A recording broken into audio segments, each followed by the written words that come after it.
So hello and welcome back everyone. कैसे हैं आप सभी लोग? उम्मीद करता हूँ बहुत अच्छे होंगे। और ये अपना आज रिस्क मैनेजमेंट वाली जो पिछली वीडियो आई थी उसका सेकंड पार्ट है। अब सेकंड पार्ट क्यों डाल रहा हूँ? क्योंकि उसमें कुछ जो छोटी छोटी इंपॉर्टेंट चीज़ें थी वो मिस हो गई थी और मैं नहीं चाहता कि कोई भी ऐसी चीज़ मिस हो जो तुम्हें आगे चल के लॉस उसमें कन्वर्ट करे।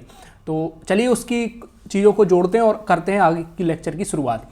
देखिए बेसिकली बात क्या हुई थी उसमें कि तुम्हें अपना कैपिटल कैसे ग्रो करना है और किस लेवल पर जाके अपना इंक्रीज करना है। लेकिन उसमें मैंने जो तुम्हें एक चीज़ नहीं बताई थी, देखो रिस्क मैनेजमेंट आखिर क्या है उसमें मैंने सारी चर्चा की थी। रिस्क मैनेजमेंट ये है कि तुम कैसे अपने छोटे कैपिटल को इजीली बहुत अच्छे से रिस्क मैनेज करके ग्रो कर सकते हो। और रिस्क मैनेजमेंट क्यों ज़रूरी है ये भी बात की थी। क्योंकि अगर रिस्क मैनेजमेंट तुम्हारा अच्छा रहेगा तो तुम बहुत ज़्यादा टाइम तक मार्केट में सर्वाइव कर पाओगे, जो कि सबसे ज़रूरी है। इनिशियली तुम्हारा मार्केट में ज़रूरी है सर्वाइव करना, सर्वाइवल, और कोई भी चीज़ ऐसी ज़रूरी नहीं है। क्योंकि तुम जितना देर मार्केट में टिकोगे उतना देर तक से उतनी चीज़ें अच्छी सीख पाओगे। क्योंकि अक्सर हमारे साथ होता क्या है, हमें तब अकल आती है जब हमारा पूरा कैपिटल वाइप आउट हो चुका होता है। तो धीरे धीरे कंसिस्टेंसी के साथ, एक डिसिप्लिन के साथ अगर तुम ट्रेडिंग करते हो तो उसी कैपिटल को तुम ग्रो भी कर सकते हो और आगे चल के एक प्रॉफिटेबल ट्रेडर बन सकते हो, जो कि मैंने सारी बातें उस वीडियो में विस्तार से समझाई थी। अब मैं वापस से वो शुरू नहीं करूँगा। इसमें जो मैं तुम्हें बताने वाला हूँ, रिस्क रिवॉर्ड की एक जो मेन बात छूट गई थी हमसे, वो ये थी कि हम आरआर रखते हैं। ठीक है, मान लीजिए हमारा आरआर है 1:3, जनरली लेके चलते हैं 1:3 हम आरआर रखते हैं। ठीक है, ये हमारा रिस्क रिवॉर्ड है। अब इसमें बात आती है लोग क्या कैलकुलेशन करते हैं, इसकी एक दिक्कत होती है। इसमें कैलकुलेशन कैसे होती है मैं बता रहा तुम्हें कि ऐसे हुआ, तुम्हारा ये रिस्क रिवॉर्ड है। अब तुम इसमें क्या कर रहे हो, पहले इसको बड़ा कर देते यार, है ना, देखे नहीं रहा है।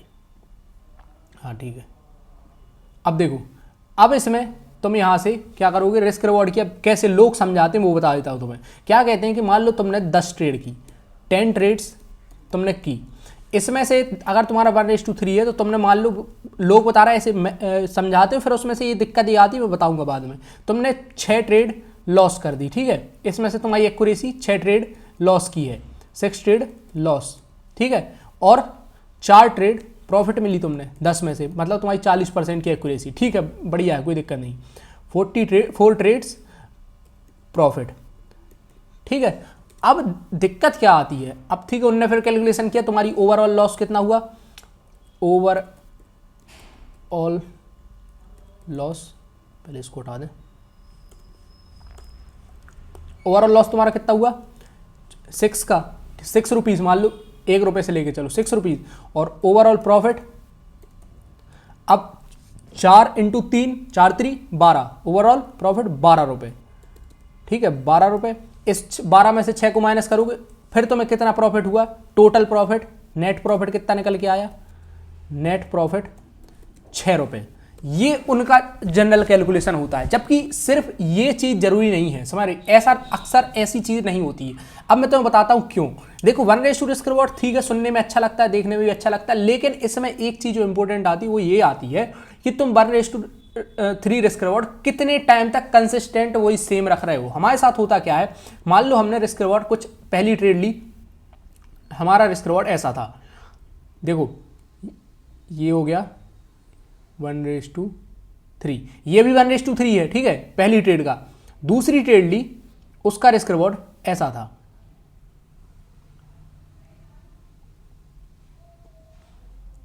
ये भी 1:3 है। देखना बात को, तुम ट्रेड सेम ही है, 1:3 रिस्क रिवॉर्ड सेम ही चल रहा है, ये भी 1:3 है। एक मिनट, अब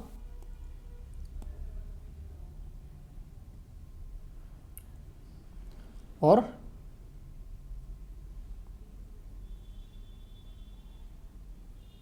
इसको और ऊपर करते हैं थोड़ी, ये हो गया, ये भी 1:3 है। ठीक है, और एक और बता देता हूं जो जरूरी है थोड़ा सा, यहीं पे देख लो कि ये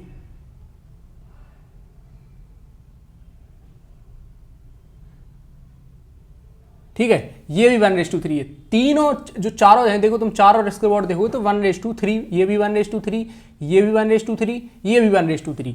अब इसमें दिक्कत क्या आती, तुम चारों के लॉस को एक बार, ये लॉस वाला पोर्शन देखो, इसमें कितने पॉइंट का, मान लो तुम 0.01 लॉट से, मिनिमम लॉट से ले रहे हो, तो तुम्हारा इसमें लॉस होगा 250 रुपये का, 242 रुपये का।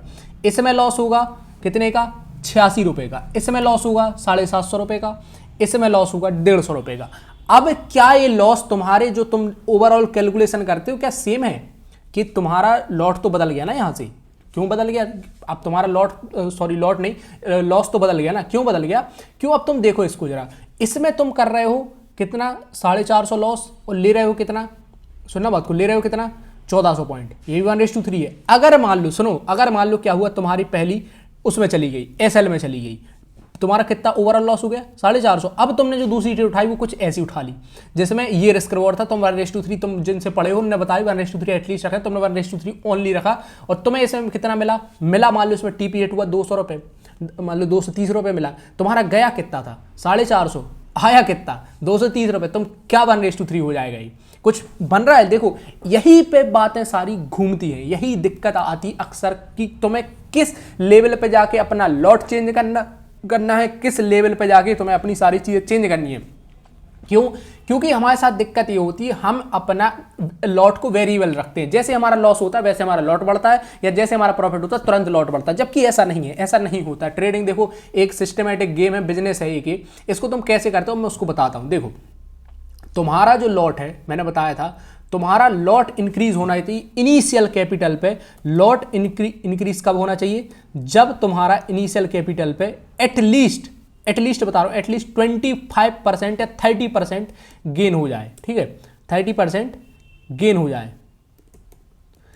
तब तुम्हारा लॉट इंक्रीज होगा, ठीक है। कितना लॉट इंक्रीज होगा? और वो होगा 50% से इंक्रीज। मतलब अगर इनिशियली तुम्हारा लॉट था 0.01, तो अब तुम्हारा लॉट हो जाएगा 0.015, ये लॉट हो जाएगा। ये क्या होगा? बढ़ गया अब तुम्हारा लॉट। और डिक्रीज के ये तब तक देखो, और डिक्रीज कब होगा? जब तुम्हारा कैपिटल क्या हो 25% से घट जाए, डिक्रीज हो जाए, ठीक है, मतलब माइनस हो जाए, डिक्रीज लिख देता हूं, ठीक है, डिक्रीज हो गया तो तुम्हारा लॉट घटेगा सीधा 30% से। मतलब तुम्हारा जितना ये है कि मान लो 0.05 है, तो अब तुम्हारा जो लॉट हो जाएगा वो हो जाएगा 0.07 लगभग, यही आता है, ठीक है, लगभग समझ लो यही बात को कि 25% से तुम्हारा लॉट घट जाए, 30% से तुम्हारा लॉट को तुम्हें घटाना है। क्यों? क्योंकि अगर तुम अपना 25% अगर ड्रॉ डाउन तुम्हारी कैपिटल हो गई और तुम सेम लॉट यही लॉट से चलते रहे तो तुम नप जाओगे। क्यों? क्योंकि फिर इसमें लॉस बड़ा होगा, फिर भी तुम्हारा एक ट्रेड में सीधा 25% से 40% पहुंच जाएगा, एक ट्रेड अगर और लॉस में चली गई। तो ये होता है रियल रिस्क मैनेजमेंट। तुम्हें कैसे करना? अब तुम अपना लॉट इसमें कर सकते हो कैसे? बस मैंने इसलिए परसेंटेज अभी बता दिया। क्यों? उसमें थोड़ी मैंने परसेंटेज नहीं बताया था कि अक्सर लोग कंफ्यूज हो जाते हैं कि अगर परसेंटेज बताया सबकी कैपिटल 5,000 10,000 थोड़ी है। तो मैंने बता दिया कि अगर तुम्हारा 30% से तुम्हारी कैपिटल बढ़ती है, अगर मान लो तुमने 10,000 डाले और 13,000 हो गया, तो तुम्हारा लॉट 50% से बढ़ जाएगा, ये हो जाएगा। और फिर कब बढ़ेगा? जब 13,000 में तुम 30% अगेन गेन करोगे, मतलब 13 थी 39, मतलब जब 16-17,000 हो जाएगा फिर तुम्हारा कैपिटल हो जाएगा ये बढ़ के 22। मतलब ऐसे बता रहा हूं मैं, जस्ट मैं इन केस की। अब लॉट उसमें तुम जो भी रखो, मेरा जो मैंने बताई थी उस वाली वीडियो में जाके तुम देखना कि कैसे लॉट बताया था, कैसे सही चीजें की जाती है और ऐसे किया जाता है। अब और डिक्रीज कैसे होता है? मान लो तुमने 10,000 कैपिटल लेके आए, 25% खत्म हो गई कैपिटल, मतलब तुम्हारे 7,500 बचे। अब तुम लॉट क्या करोगे? 30% से गिरा दोगे अपना, जो तुम लॉट चल रहे थे 30% से कम कर दोगे, ठीक है। ये इंपॉर्टेंट चीजें रहती है, ये तुम्हें करनी चाहिए। अगर तुम इसमें गलतियां करते हो कि सिर्फ इस पे फोकस रखते हो, तुम ऑब्वियस बात है नप जाओगे। क्यों? क्योंकि कहीं तुम कर रहे हो एक 0.01 लॉट से, कहीं इसमें मान लो तुमने कर दी 0.02 लॉट से, इसमें 0.01 लॉट रखे हो, इसमें 0.15 लॉट रखे हो, इसमें कुछ भी रखे हो, तो ऐसे नहीं होता। समझ रहे हो बात को? तुम्हें एक अपना स्टेबल लॉट की, तुम्हें देखो उतना लॉस लेना जितने में तुम्हें रात को नींद आ जाए, बस सिंपल सी बात ये है। तुम्हें ऐसा लॉस और ऐसा लॉट नहीं उठाना जिसको देख के तुम्हारी हार्ट बीट तेज हो। कभी भी लॉट ऐसा नहीं होना चाहिए जिसको देख के तुम्हारी हार्ट बीट तेज हो। बस एक बात सिंपल ध्यान रखना, मार्केट का एक रूल है, तुम लॉट तब तक और उस लॉट को मत बढ़ाओ या उस प्रॉफिट तक मत बढ़ाओ कि उस प्रॉफिट को देख के तुम्हारी हार्ट बीट तेज हो जाए, तुम मतलब वो हो जाओ एकदम से घबराने लग जाओ। तो ऐसे लॉट कभी मत लिया करो तब तक तुम उस लायक ना पहुंच जाओ, ठीक है। तो ये सारी चीज़ें रिस्क मैनेजमेंट में बहुत इंपॉर्टेंट थी। देखो अक्सर लोगों को बहुत छोटी चीज़ है लेकिन समझ नहीं आती, वो सिर्फ इसी गेम पे अटके रह जाते। तुम्हें क्या लगता कितना आसान है कि सबको लगता है 1:3 निकाल लेंगे, 10 ट्रेड में से 4 भी आ गई, अगर कोई घटिया से घटिया ट्रेडर भी 4 भी आ गई तो भी ओवरऑल प्रॉफिट। लेकिन दिक्कत तो यही आती ना, तुम्हारा लॉट तुम गड़बड़ रखते हो, हर ट्रेड में अपना लॉट चेंज करते हो, लेवरेज खींचते हो, उल्टा सीधा करते हो, तो वो नहीं होता है। तुम्हें लॉट एक स्टेबल रखना पड़ेगा अपना, तभी जाके तुम प्रॉफिटेबल हो पाओगे। और किस परसेंटेज से स्क्रीन इंक्रीज करना है वो भी बता दिया, किस परसेंटेज से डिक्रीज करना है वो भी बता दिया है, समझ रहे हो, और कैसे अपना रिस्क मैनेज करना है वो भी बता दिए। तुम एक परफेक्ट, और अगर तुम्हें जैसे तुम्हारा 5,000 10,000 कैपिटल है तो वो वाली वीडियो जाके देख लो, उसका लिंक भी डिस्क्रिप्शन में पिन कर दूंगा, जस्ट ऊपर ही होगा, जाके चेक कर लेना। और यार हमें फॉलो कर लेना इंस्टाग्राम पे। बस यही थी एक इंपॉर्टेंट सी बात, देखो छोटी सी थी लेकिन बहुत ज़रूरी थी, क्योंकि अक्सर छोटी छोटी चीज़ें ही लोगों को समझ नहीं आती, ठीक है। और बाकी बहुत सारी चीज़ें पढ़ी हैं, अपने चैनल पर जाके देखो, तुम बहुत कुछ मतलब सीखने को मिलेगा। बाकी बहरहाल जो भी तुम्हें सही लगे बढ़िया से, जहाँ से सही लगे सीखो। मेरा बस यही है कि यार तुम सीखो, उन गुरुओं से बचो जो तुम्हें उल्टे सीधे सिखाते हैं, मतलब एक परफेक्शन के साथ नहीं दे पा रहे, उनको खुद नहीं पता वो तुम्हें क्या देने, उनके पास खुद जवाब नहीं है जो कि चीज़ें क्यों हो रही क्यों नहीं हो रही।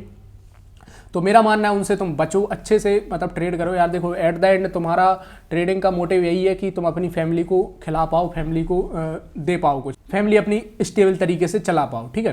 तो ये सारी चीज़ें मैटर करता है एट द एंड, और कुछ मैटर नहीं करता कि तुमने किससे सीखा किससे नहीं सीखा और क्या लॉस किया। कोई नहीं पूछेगा तुमसे तुमने क्या किया क्या नहीं किया, एट द एंड तुम प्रॉफिटेबल हो जाओगे, सब बोलेंगे ठीक है वो अच्छा था, अच्छा किया, तुम्हारे घर वाले भी सब खुश हो जाएंगे, समझ रहे हो। तो शुरुआत में वो चीज़ें लगती हैं कि अरे यार प्रॉफिट नहीं हो रहा है, ऐसा है। देखो सब्र रखो, ट्रेडिंग है, पेशेंस का गेम है। ट्रेडिंग में सिर्फ एक बात हमेशा ध्यान रखना, ट्रेडिंग एक स्लो, जितना तुम इसमें स्लो चलोगे उतना ही जल्दी रिच हो जाओगे। ये कि कहना चाहिए हार्डेस्ट वे है ईजीएस्ट मनी अर्न करने का। बस इसमें एक तुम्हारे साथ जो दिक्कत है, तुम सोचो कि हमारे साथ दिक्कत क्या है कि हम अक्सर इस चीज़ पे भागते हैं कि हम कल ही प्रॉफिटेबल हो जाए, कल ही हमारा जितना लॉस किया हमने कल ही कवर हो जाए, या कल ही हम करोड़पति हो जाए। जबकि ट्रेडिंग ऐसा नहीं है भाई, बिजनेस इसको तुम बिजनेस ट्रीट किया जाता है, ऐसा बिजनेस ट्रीट किया जाता है। क्यों? क्योंकि इसमें जो चीज़ें हैं, जितना तुम स्लो चलोगे, जितना अच्छे से चलोगे, उतना ईजिली ग्रो कर जाओगे। सारी चीज़ें यही मैटर करती हैं, बस तुम्हें संभल के चलना है। देखो मार्केट आज भी है, कल भी था, कल भी रहेगा। तुम्हारा कैपिटल आज है, अगर तुम आज उड़ा दोगे तो कल नहीं रहेगा। समझना बात की, बहुत गहरी बात है, इसको ज़रा गौर करना। तो ये सारी चीज़ें थी बातचीत, बाकी इससे ज़्यादा मैं कुछ बताना नहीं चाहता, यही था जो था, बाकी इससे ज़्यादा कुछ है भी नहीं, समझ रहे हो। पंचायत ज़्यादा करने की है नहीं, कभी साइकोलॉजी वाली वीडियो लाएंगे तो उस पर मैं डीपली बात करूँगा। और लाइव पे तो अपन चर्चा करते ही हैं, तो आप हमसे जुड़ सकते हैं डेली 7 बजे इवनिंग में, या 6 बजे सॉरी इवनिंग के टाइम पे जुड़ सकते हैं। और हम करते हैं लाइव पे, ट्रेड व्रेड भी कर लेते हैं कभी कभार, कभी एसएल चला जाता है, कभी बढ़िया प्रॉफिट आता है। तो ये सारी चीज़ें चलती रहती हैं। सो यही थी सारी बातचीत। अपने कैपिटल को बचाओ, अपने फैमिली को अच्छे से सर्व करो, एट द एंड तुम्हारा मोटिव यही है। तुम किसी से भी सीखो, कोई मैटर नहीं करता, तुम मेरे से सीखो, किसी से भी सीखो, बतेरे पड़े हैं ट्रेडिंग में, लेकिन एक अच्छा नॉलेज और सही नॉलेज जहाँ मिले उससे सीखो। मैं कहता हूँ कभी भी उसके पास मत जाओ जिसे खुद नहीं पता कि वो कर क्या रहा है, उसे खुद नहीं पता कि मार्केट का डायरेक्शन क्या रहेगा, वो बस जस्ट 1-2 कैंडल देख के चलो सेल कर दे, चलो बाय कर दे, ऐसा नहीं होता है। देखो, और मैं नहीं कह रहा कि किसी के स्टॉप लॉस नहीं लगते, सबके लगते, एक अच्छे से अच्छा ट्रेडर भी स्टॉप लॉस खाता है, लेकिन बस बात ये आती कि क्या वो उससे डायरेक्शन बायस पता है, या कुछ गड़बड़ है, क्या कुछ इसे समझ आता है चीज़ें, या फिर जस्ट गैम्बल हो रहा है, ठीक है। तो ये सारी चीज़ें तुम देखो यार, तुम खुद इतने समझदार हो, ट्रेडिंग में आए हो तो समझदार तो हो गई। सो यही थी सारी बातचीत, और आज का बहुत छोटा वीडियो है अपना, एज यूजुअल जैसा रहता है उससे आधा ही है, 12-13 मिनट का है, ठीक है। तो सारी बातचीत करते हैं यहीं पे ख़त्म, मिलते हैं अपनी नेक्स्ट वीडियो में, या कल जो आज की लाइव होगी उसमें। तो ठीक है, यही था जो सारी बातचीत थी, और मिलते हैं अपनी आज लाइव में। अगर आप देख रहे हो, जितने बजे भी देखें, तो शाम को लाइव में जुड़ जाना, और उस पर भी काफ़ी चीज़ें बताता हूँ यार, काफ़ी इंपॉर्टेंट सी चीज़ें बता देता हूँ लाइव पे। क्यों? उस टाइम पे मूवमेंटस रहती हैं चीज़ें। अभी जैसे मुझे कुछ चीज़ें मैं भूल रहा हूँ, लेकिन उस टाइम पे क्या होता है, लोग कुछ पूछते हैं तो मैं उसके जवाब देते देते कुछ और बता देता हूँ, ठीक है। और भी अच्छी चीज़ें बता देता हूँ कभी कभी। तो अगर आप जुड़ना चाहते हैं, आपकी मर्जी। बाकी मिलते हैं अपनी नेक्स्ट वीडियो में कुछ नई स्ट्रेटजी, नए सेटअप, नए विज़न के साथ। तब तक के लिए अपना ख्याल रखिए। Have a good day.